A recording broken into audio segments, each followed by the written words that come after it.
ದೇಶ ಭಾಷಣದ್ದು ಏನಿದೆ ಸಂವಿಧಾನದಲ್ಲಿ ಅವಕಾಶ ಇಲ್ಲ.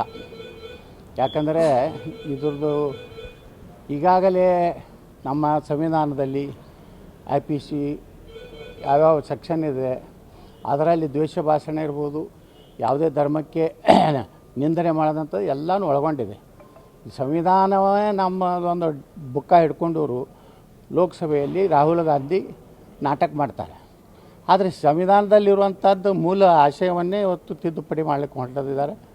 ನಾವು ವಿಧಾನಸಭೆಯಲ್ಲಿ ಚರ್ಚೆ ಮಾಡ್ತೀವಿ, ಇದನ್ನು ವಿರೋಧ ಮಾಡ್ತೀವಿ.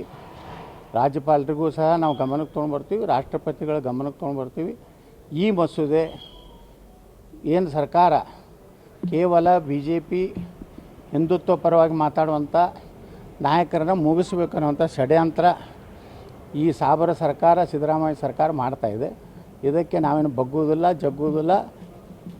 ನಾವೆಲ್ಲರೂ ಕೂಡಿ ಮತ್ತೆ ಯಾವುದೇ ನಮ್ಮ ಧರ್ಮಕ್ಕೆ ಆಗಲಿ, ನಮ್ಮ ಸನಾತನ ಧರ್ಮದ ವಿಷಯದಲ್ಲಿ ಅನ್ಯ ಧರ್ಮಿಯವರು ಮಾತಾಡಿದ್ರೆ ಅದಕ್ಕೆ ಉತ್ತರ ಕೊಡೋದಕ್ಕೆ ನಾವು ಯಾವ ಹಂತಕ್ಕೆ ಹೋಗ್ಲಿಕ್ಕೂ ಸಿದ್ಧರಿದ್ದೀವಿ. ಅದೇ ಊಟ ಮಾಡಿ ಒಂದು 10 ಕಿಲೋ ಎರ್ಸ್ಕೊಂಡು ಹೋಗಲಿ.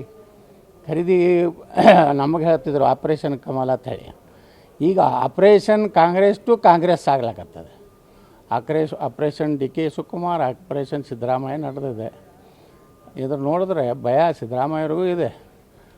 ಸಿದ್ದರಾಮಯ್ಯರಿಗೂ ಮೊನ್ನೆ ಮಾತಾಡಿದ ವಿಧಾನಸಭೆಯಲ್ಲಿ ನೋಡಿದ್ರೆ ಅವರು ಹೆಚ್ಚು ಕಡಿಮೆ ಶರಣಾಗತಿ ಆಗ್ಯಾರ ಅನ್ನೋಂಥ ಒಂದು ಸಂದೇಶ ಕೊಡ್ತಾ ಇದ್ದಾರೆ. ನೋಡ್ಬೇಕೇನು ಸಿದ್ದರಾಮಯ್ಯನವರು ಗೆಲ್ತಾರೋ DK ಶಿವಕುಮಾರ್ ಗೆಲ್ತಾರೋ, ಅವರ ಆಂತರಿಕ ವಿಷಯ. ಅದ್ರ ಬಗ್ಗೆ ನಾನು ಏನೂ ಹೆಚ್ಚಿಗೆ ಹೇಳಕ್ಕೆ ಹೋಗೋದಿಲ್ಲ.